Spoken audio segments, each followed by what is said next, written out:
Hi hello అందరూ ఎలా ఉన్నారు? బాగున్నారా? నేను మాధవి. ఈ గుడి సామర్లకోటలో ఉన్న యోగమాత శ్రీ బాలా త్రిపుర సుందరి సమేత శ్రీ కుమార రామ భీమేశ్వర స్వామి ఆలయం. ఈ ఆలయం ప్రత్యేకత ఏంటంటే పంచారామ క్షేత్రాల్లో ఒకటి. గుడిలోకి ఎంటర్ అయిన వెంటనే లెఫ్ట్ సైడ్ రాసింది స్థల పురాణం. అక్కడ రాసిన స్థల పురాణం ప్రకారం సింపుల్ గా చెప్పుకుందాం. తారకాసురుడు అనే రాక్షసుడు మంచి శివభక్తుడు. శివుని వరముతో శివుని యొక్క ఆత్మలింగాన్ని తన మడిలో ధరించి వరగర్వంతో జనులను ముళ్ళను చాలా ఇబ్బంది పెట్టేవాడంట. విష్ణుమూర్తి ఆదేశంతో తారకాసురుడిని కుమారస్వామి వధించినప్పుడు తారకాసుడి మెడలో ఉన్న ఆత్మలింగము 5 ముక్కలై కింద పడి ఓంకారంతో మళ్ళీ ఒకటే తారకాసుడు మళ్ళీ జన్మించేవాడంట. ఎన్నిసార్లు బాణం సంధించినా అలాగే జరిగేసరికి దేవతలు మునులు మళ్ళా విష్ణుమూర్తిని వేడుకున్నారట. అప్పుడు విష్ణుమూర్తి అలా కాదు, 5 ముక్కలుగా విడిపోయినప్పుడు వెంటనే 5 దేవతలు ఆ 5 ముక్కల్ని 5 చోట ప్రతిష్ఠించమని చెప్పారట. అవే మనం ఇప్పుడు చెప్పుకుంటున్న పంచ ఆరామ క్షేత్రాలు. దాంట్లో భాగంగా ఇక్కడ కుమారస్వామి ప్రతిష్ఠించారంట. కుమారస్వామితో ప్రతిష్ఠించిన ఆలయం కాబట్టి కుమార రామ భీమేశ్వర స్వామి అని పెట్టారట. లోపలికి ఎంటర్ అయ్యి ఎడం చేతి వైపు రాగానే కాలభైరవ స్వామి ఆలయం ఉంది. గుడి ఖాళీగా ఉండడం వలన చక్కగా ఒక జంట నీళ్లతో అభిషేకం కూడా చేసుకున్నారు కాలభైరుడికి. చక్క దర్శనం చేసుకుని గోతనామాలు చెప్పించుకుంటున్నారు పంతులు గారితో. అక్కడ ఏంటో జనం ఎక్కువగా ఉన్నారు, అదేమిటో చూద్దాం. బాగా హడావిడిగా ఉన్నారు. ఇక్కడ ఒక శివలింగం ఉంది. ఇది సైకత శివలింగం అని నేను విన్నాను. అక్కడ పక్కనే చిన్న చిన్న బిందులు ఉన్నాయి. ఆ బిందులు తీసుకువెళ్లి ఆ పక్కన కోనేరు ఉంది, అందులో నీళ్లు తీసుకొచ్చి వేస్తున్నారన్నమాట. అదిగో అదే కోనేరు. పెళ్లిళ్ళు కాని వాళ్ళకి పెళ్లిళ్ళు, సంతానం లేని వారికి సంతానం కలుగుతుందని నమ్మకం. కోరిక నెరవేరిన తర్వాత 108 బిందులు నీళ్లు వేస్తారట. అదే కార్తీక మాసంలో అయితే అస్సలు కాలు పెట్టడానికి కూడా ఖాళీ ఉండవు ఈ గుళ్ళన్నీ. అలా కోరికలు తీరి 108 బిందులు నీళ్లు వేసేవాళ్ళు ఖాళీ టైంలోనే రండి. కార్తీక మాసం, శివరాత్రి, నవరాత్రులు ఇలాంటప్పుడు చాలా కష్టం, జనం ఎక్కువ ఉంటారు. మెయిన్ టెంపుల్ కన్నా ఇది ఎక్కువ టైం చూపిస్తున్నాను. ఎందుకంటే ఇప్పుడు మనకున్న ఒత్తిళ్ల మీద చాలా మంది రెమెడీస్ కోరుకుంటున్నారు. మనం పడుతున్న ఇబ్బందులకి ఇలాంటివి చిన్న ఉపశమనం అంతే. కోరికలు తీరిపోతాయా అంటే అక్కడ నీళ్లు వేస్తున్న చాలా మంది తీరాయనే చెప్తున్నారు. అది మన నమ్మకం. ఇదిగో ఇదే కోనేరు. ఈ కోనేరులోంచి నీళ్లు తీసుకొచ్చి అక్కడ అభిషేకం చేస్తున్నారు శివలింగానికి. కానీ ఎక్కువ నీళ్లు వేసేవాళ్ళ మటుకు డ్రెస్సులు వేసుకునే వెళ్ళండి లేడీస్. ఎందుకంటే మెట్లు ఉన్నాయి కదా, మెట్ల మీద నీళ్లు పడుతూ ఉండడం వల్ల జారుగా ఉంటుంది. చీర ఒక చేత్తో పట్టుకోవాలి, బిందె ఒక చేత్తో పట్టుకోవాలి, కష్టం అవుతుంది. మేము అక్కడికి వెళ్ళాం కాబట్టి తృప్తిగా ఒక్కొక్క బిందె వేసుకున్నాం అంతే. మెట్లు కూడా చిన్న చిన్న రాతి మెట్లు ఇదనమాట. లోపల నుంచి బయటకు వచ్చి ఆ నీళ్లు తీసుకెళ్లి శివుడికి అభిషేకం చేసుకుంటున్నారు. బిందె చిన్నదే అయినా సరే ఆ కోనేరులో ముంచి తెచ్చేటప్పుడు తడిసిపోతాయి బట్టలు. ఆ తడి బట్టలతో మనం వెళ్ళడం కష్టమే, అలవాటు ఉండాలి. నీళ్లు మోయడం కూడా ఈ మధ్యకాలంలో ఎవరికి అలవాటు ఉండట్లేదు కదా. కానీ ఇక్కడ కొందరు పిల్లలు చాలా శ్రద్ధాభక్తులతో చేసుకుంటున్నారు. తడి బట్టలతో మరి తెచ్చుకుంటున్నారు. ఆ కోనేరులో స్నానం చేసి నీళ్లు తెచ్చుకుని వేస్తున్నారు. మనుషుల్లో భక్తి అనేది రకరకాలుగా ఉంటుంది. కొంతమంది పూజలు, నోములు, వ్రతములు, సత్సంగాలు చేస్తారు. కొంతమంది చక్కగా దాన ధర్మాలు చేస్తారు. కొంతమంది శ్రద్ధగా భజనలు చేస్తారు, పారాయణం చేస్తారు. మరికొందరు రకరకాల నైవేద్యాలు చేసి భగవంతుడికి సమర్పించుకుంటారు.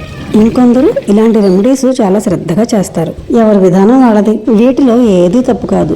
భగవంతునిపై శ్రద్ధ, భక్తి ఉండాలంతే. ఇదే శ్రీ కుమార రామ భీమేశ్వర స్వామి మెయిన్ టెంపుల్. గుడి ముందున చల్లదనం కోసం తాటాకు పందిరి వేశారు. ఎండలు ఎక్కువగా ఉన్నాయి కదా. ఇక్కడ అమ్మవారు శ్రీ బాలా త్రిపుర సుందరి అమ్మవారు. చాలా బాగున్నారు. చూసిన కొద్దీ చూడాలనిపించింది. కుంకుమ పూజ అవుతుంది. ప్రధానాలయం చుట్టూ కూడా 2 అంతస్తుల రాతి కట్టడం, పెద్ద మండపం అన్నమాట. గుడి చుట్టూ కూడా 2 అంతస్తుల మండపం చాలా విశాలంగా ఉంది. అందువలన శివరాత్రికి కానీ, కార్తీక మాసంలో కానీ, నవరాత్రులప్పుడు కానీ ఎంతమంది జనం వచ్చినా ఏ ఇబ్బంది ఉండదంట. కార్తీక మాసం అప్పుడు రకరకాల దానాలు ఇచ్చుకుంటారు, లక్షపతి పూజలు చేస్తారు, కుంకుమ పూజలు చేస్తారు. ఇలాంటివి ఏం చేసుకోవడానికైనా ప్లేస్ సరిపోదు అనే ఇబ్బంది ఉండదన్నమాట.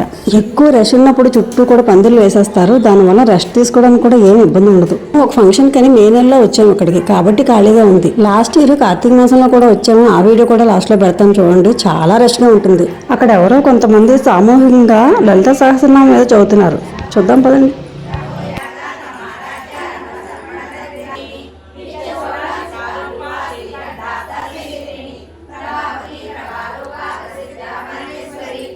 ప్రధానాలయ దర్శనానికి వెళ్దాం. ఇంకా చాలా పెద్ద నందీశ్వరుడు. చెవిలో వాళ్ళ కోరికలు చెప్పుకుంటున్నారు. ఈ నందీశ్వరుడి మీద ఒక పెద్ద గంట ఉంది. ఆ గంటకి ఒక బోర్డు కూడా రాసి ఉంది. ఓంకారం గంట ఒక్కసారి మాత్రమే కొట్టవలను. ఈ గంట ఓం అనే శబ్దం వస్తుంది. అలా ప్రత్యేకంగా రాశారు కాబట్టి మనం ఒక్కసారి కొట్టి వినాలి. చూసారా ఎంత చక్కగా ఖాళీగా ఉందో. దర్శనం బాగా అయింది. ఈ శివలింగం 14 అడుగులు ఉంటుంది. 2 అంతస్తులు ఉంటుంది. మనం పైభాగంలో చూస్తున్న అభిషేకాలు అవన్నీ ఇక్కడే జరుగుతాయి. చాలా పురాతనమైన గుడి కదా. శివలింగానికి ఎటువంటి హాని జరగకుండా ఉత్తి జలాభిషేకం మాత్రమే చేస్తున్నారు. పురాతనమైన సంపదను కాపాడుకోవడంలో మన బాధ్యత కూడా ఉంటుంది. మాకు దర్శనం మాత్రం చాలా బాగా అయింది. ఇప్పుడు కింద భాగం చూద్దాం. ఇక్కడి నుంచి మొదలై పైకి వెళ్ళిందనమాట. ఈ శివలింగం కింద నుంచి పైకి దూసుకు వెళ్ళినట్టు ఉంటుందంట. పీఠంలా కనిపిస్తుంది కదా, అదే కింద భాగం. చుట్టూ ఒక ప్రదక్షిణ వేసి చూద్దాం. అంతా రాయి రాయి పేర్చిందే కదా, కిటికీలు లాంటివి లేవు. లోపలికి గాలి వెళ్తురు వెళ్ళాలి కదా, అందుకనే ఇలాగా హోల్స్ కింద పెట్టారనుకుంటున్నాను నేను. 3 వైపులా 3 కిటికీల్లా ఉన్నాయన్నమాట. వాటిలో నుంచి కూడా ఒకసారి దర్శనం చేసుకుందాం. ముఖ ద్వారానికి ఆ పక్క ఈ పక్క వెనకాతలో ఉన్నాయన్నమాట. ఇలా ఉన్నాయన్నమాట. మామూలు రోజుల్లో కాబట్టి స్ట్రైట్ గా వెళ్ళిపోయి దర్శనం చేసుకున్నాం. అదే కార్తీక మాసంలో అయితే 2 మండపాలు చూసాం కదా, ఆ మండపాల నుంచి చుట్టూ ప్రదక్షిణ చేసి అప్పుడు వస్తాం అన్నమాట దర్శనానికి. చాలా టైం పడుతుంది. ఇదిగో ఇలాగా శ్రీలంగం దర్శనం. ఇప్పుడు ఈ గుడి కార్తీక మాసంలో ఎలా ఉంటుందో చూద్దాం. బిఫోర్ లాస్ట్ ఇయర్ కూడా మేము కోటిపల్లి, ద్రాక్షారాము, బెక్కవోలు ఇవన్నీ చూసుకుంటూ సామర్లకోట కూడా వచ్చాం. అప్పుడు అనమాట ఇక్కడికి వచ్చేసరికి మధ్యాహ్నం అయిపోయింది.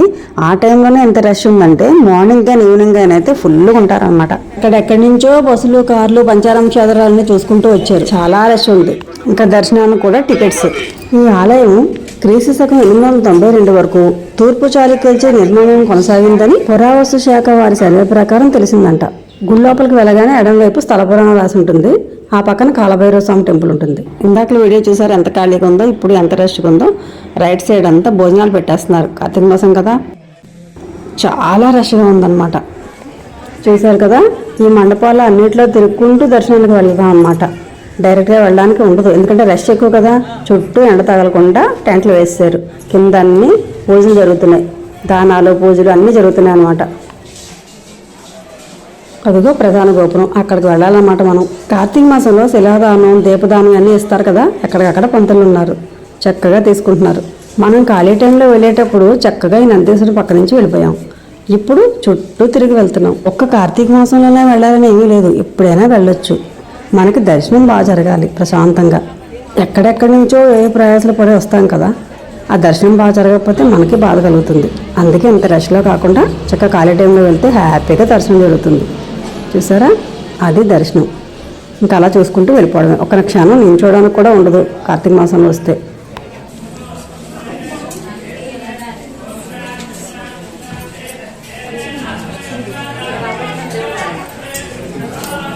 ఈ గుడి దర్శనం వేళకు వచ్చేసరికి ఉదయం 5:30 నుంచి 12:30 వరకు, మళ్ళీ సాయంత్రం 4 నుంచి 8 గంటల వరకు తెరిచి ఉంటుందంట.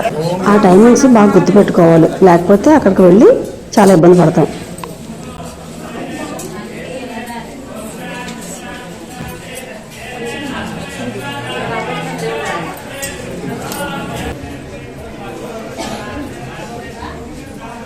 ద్రాక్షారామంలో కూడా ఇంచుమించుగా ఇంతే హైట్లో ఇలాగే ఉంటుంది శివలింగం. ఒక్క జలాభిషేకం మాత్రమే చేస్తున్నారు, పాలు అవి వేయటం లేదు. ఇక్కడ దర్శనం పూర్తయింది. ఇప్పుడు కింద భాగానికి వెళ్దాం.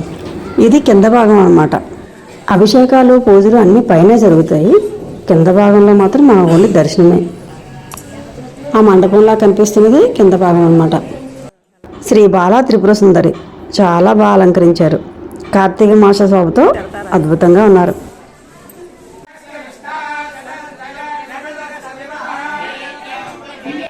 ఎక్కడికక్కడ మండపం చుట్టూ కూడా లక్షపత్రి పూజలు, కుంకుమ పూజలు, దానాలు జరుగుతూనే ఉన్నాయి. ఇదండి ఈస్ట్ గోదావరి జిల్లా సామర్లకోటలో ఉన్న శ్రీ కుమార రామ భీమేశ్వర స్వామి తాలూకా కార్తీక మాస శోభ. ఈ వీడియో కనుక మీకు నచ్చినట్లయితే like, share and subscribe. Thank you.